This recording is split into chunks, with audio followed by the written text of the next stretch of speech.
Oke, selamat malam Bapak Ibu. Jadi pada video kali ini mungkin salah satu lanjutan segmen dari saham roket ya.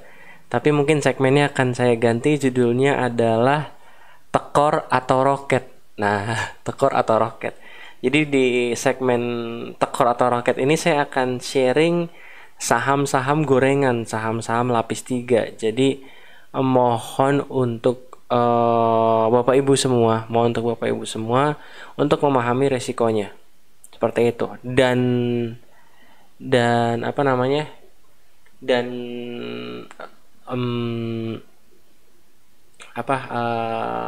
memahami resikonya dan fokus terhadap cara saya pilih sahamnya, seperti itu. Sorry tadi agak ngeblank. Jadi fokus terhadap cara saya pilih sahamnya, cara saya analisa sahamnya. Jadi supaya nanti kalau Bapak Ibu ketemu case yang serupa, Bapak Ibu dapat melakukan analisa secara mandiri, seperti itu. Dan mungkin saya sebut 3 saham ini. Truk Tama 1 ini saya udah sebut dari live YouTube beberapa minggu yang lalu. Truk waktu itu di range 97 sampai 100, Tama waktu itu di range 62 sampai 64, sempat naik terus sempat di air band sampai 58, 152 sampai 54.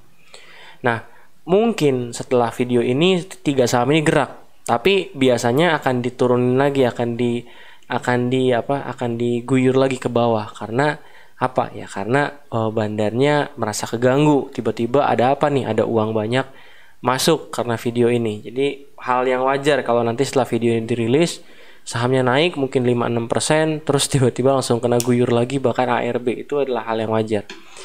Nah, kita langsung aja ke pembahasannya. Yang pertama adalah saham truk. Saham truk, kenapa saya pilih saham truk?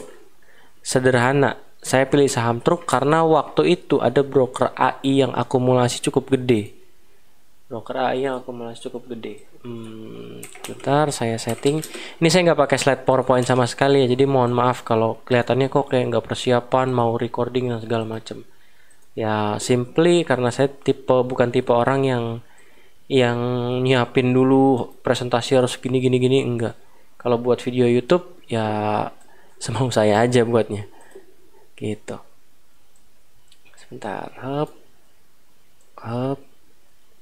Oke. Nah, yang pertama adalah saham truk. Saham truk di periode 77 ya. 2021 kita rubah ke net. Nah, ini ada broker AI yang akumulasi, dan sampai sekarang pun broker AI-nya masih akumulasi. Nah, waktu itu saya coba cek daftar kepemilikan efek 5%.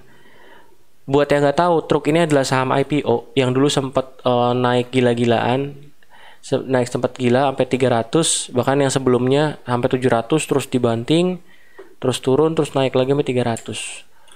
Dulu saya pernah analisa truk di sini, di kisaran sini.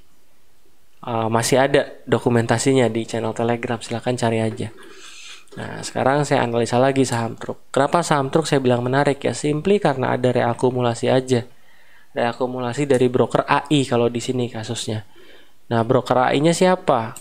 Kalau kita lihat, waktu itu saya lihat keterbukaan informasi, ternyata pengendalinya yaitu kalau ini Carolina Kusuma, direktur utamanya itu melakukan pembelian. Nah, direktur utamanya melakukan pembelian.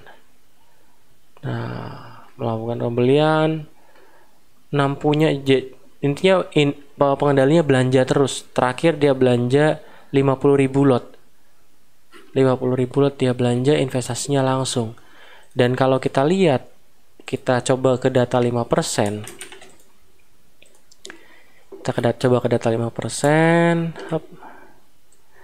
Lalu kita ke saham truk.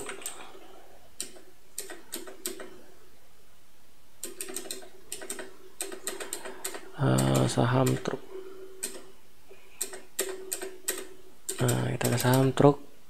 Mana sih?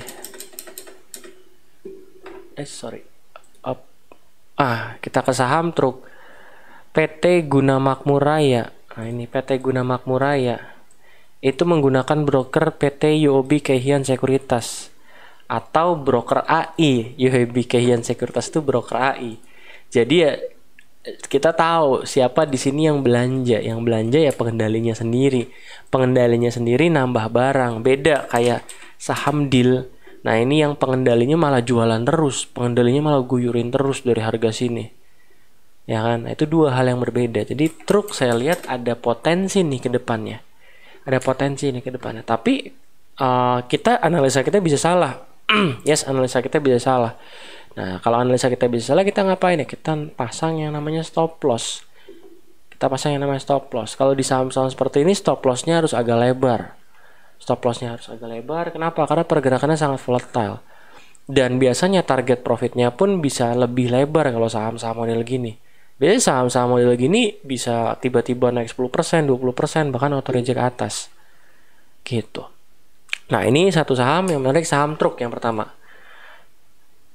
Saham truk yang pertama. Apakah saham ini akan jadi roket atau tekor? Tidak ada yang tahu, hanya waktu yang bisa menjawab. Oke, nextnya yang kedua adalah saham Tama. Nah, saham Tama ini simple juga analisanya. Jadi Tama ini saya nemu waktu itu karena kalau nggak salah pengendalinya nambah barang juga deh. Pengendalinya itu nambah barang juga. Tama. Lancar Tama. Saya nggak bahas fundamental ya, karena saya nggak tahu ini perusahaan apa by the way. Mana ya? Saya lupa lihat informasinya di mana. Yang pasti ada pergerakan dari pertama ada pergerakan dari pemegang sahamnya kalau buat Tama. Pertama ada pergerakan pemegang sahamnya. Yang kedua, waktu itu saya lihat itu saham Tama itu broker-broker zombinya itu pada aktif. Itu yang saya perhatikan di saham Tama. Anggap deh waktu di sini kisaran waktu saya rekomend itu di 62, berarti kisaran di sini 82. Nah, broker-broker zombinya itu pada aktif semua. Jadi broker-broker yang biasa teridentifikasi main saham-saham repo itu aktif di saham ini. Jadi that's why kenapa saya berani waktu itu di live trading merekomendasikan saham Tama waktu itu. Dan ya waktu itu benar, habis direkomendasi naik bahkan sampai 80, terus dibanting ARB terus sampai 55. Tapi sekarang udah balik lagi ke 72. Jadi kalau saham lapis 3 kayak gini. Ketika di broadcast biasanya naik sebentar terus diguyur, dan diguyurnya bisa jadi ARB, tapi nanti biasanya naik lagi. Ya gini kalau saham lapis 3. Ya istilahnya mungkin ngusir penumpang gelap. Tapi yang kedua ini saham Tama nih yang menarik. Ini saham Tama menarik. Ya mostly saya lihat saham lapis 3 menarik atau enggak itu pasti dari sini. Dari Dari laporan bursa gitu. Oh, sama kenapa saya pilih Tama adalah sebentar. Bukan RUPS. Bukan RUPS, laporan bulanan. Bukan. Alasan saya pilih Tama waktu itu juga karena pengendalinya masih pegang cukup banyak barang. Jadi Pak Alex Wijaya ini masih pegang cukup banyak barang, walaupun masyarakat 20%, tapi pemegang sahamnya cuma 1.600 orang waktu itu. Jadi yang saya anggap kayaknya enggak, saham 50 pemegang saham 1.600 itu biasanya saham nomine semua. Saham barang-barang nomine semua. Karena biasanya kalau barang udah didistribusi ke retail dengan sangat banyak, itu biasanya pemegang retailnya banyaknya luar biasa. Contohnya Kebak misalkan. Atau jangan Kebak deh, NV, karena Kebak masih belum hancur, Kebak masih ada potensi. Nanti saya bahas khusus untuk saham Kebak. Nah ini contoh saham NV. Masyarakatnya 93%. Lihat kepemilikannya 11.800 masyarakatnya. 11.800 orang. Nah, jadi waktu itu saya saya lihat, wah kayaknya ini saham menarik nih. Broker-broker non retailnya aktif semua, walaupun ada broker retail satu YP, dan saya percaya YP ini bukan retail karena YP juga sering dipakai untuk keperluan repo-repo. Jadi waktu itu saya berani untuk call atau mention saham Tama. Nah, mungkin teman-teman yang rajin ikut live trading juga tahu bahwa saya mention saham ini dari 62. Dan rasanya di live terakhir pun sempat ada yang tanya Tama, saya bilang juga Tama ya udah masih bagus, diemin aja. Gitu. Oke. Yang terakhir itu adalah saham satu. Nah, saham satu ini sederhana. Ini saham dari bandar mau IPO, bandarnya belum untung. Yang kedua, mulai ada volume lagi, mulai ada spike bangun lagi. Dan satu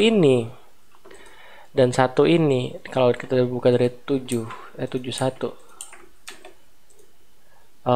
Akumulasi retailnya jualan semua, dan yang paling menarik adalah pengendalinya belanja terus. Nah, ini kita lihat saham satu, bukan pengendali ya, kalau nggak salah direksi.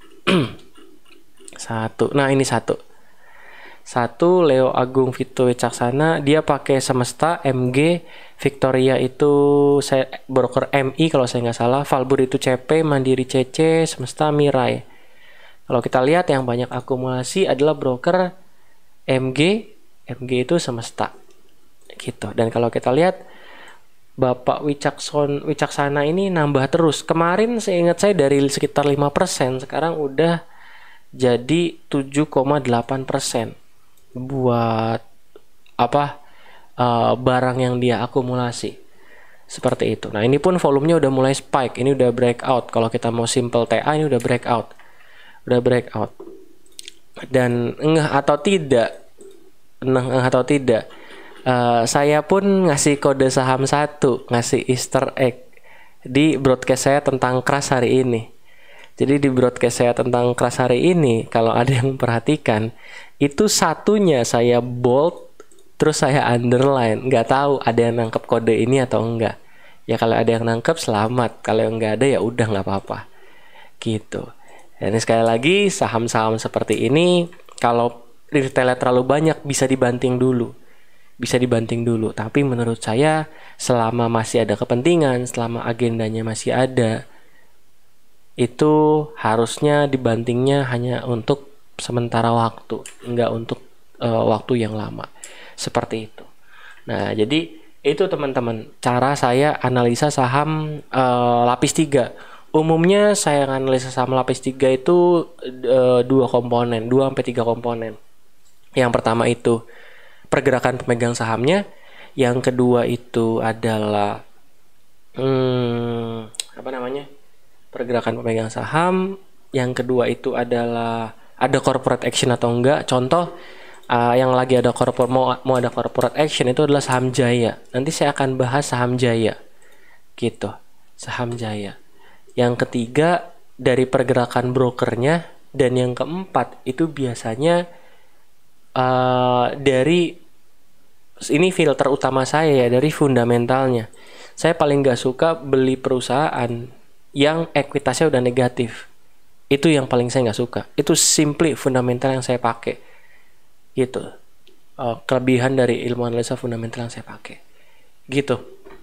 Jadi itu saham-sahamnya. Metodenya Bapak Ibu, sekali lagi saya sebut truk Tama 1 bukan berarti Bapak Ibu besok harus HK, harus beli, bukan. Tapi pahami kenapa saya pilih ketiga saham ini, pahami kenapa saya bilang 3 saham ini menarik, supaya di next case, di next kesempatan, di next line saham Bapak Ibu bisa nemu juga atau bisa mengidentifikasi juga saham-saham seperti ini. Dan kalau Bapak Ibu rasa masih di range area entry point ya silakan, mau beli silakan. Cuma balik lagi, jangan lupa pasang stop loss. Atau kalau memang nggak mau pasang stop loss, ya at least money manajemennya dijaga. Seperti itu. Cuma yang saya lihat 3 saham ini masih ada kepentingan terutama dari pengendalinya. Gitu Bapak Ibu semua. Oke, semoga bermanfaat dan saya tidak akan terima pertanyaan, Pak Fran, saya nyangkut di saham ini masih bagus nggak ya, dan bagus nggak ya, dan segala macam. Disilakan pahami dulu sebelum beli. Tujuan saya buat konten ini supaya mengedukasi teman-teman semua supaya nggak asal pilih saham-saham lapis 3. dan gak asal masuk juga karena rekomendasi orang gitu. Oke, dari saya cukup, semoga bermanfaat. Sampai jumpa di video selanjutnya. Selamat malam.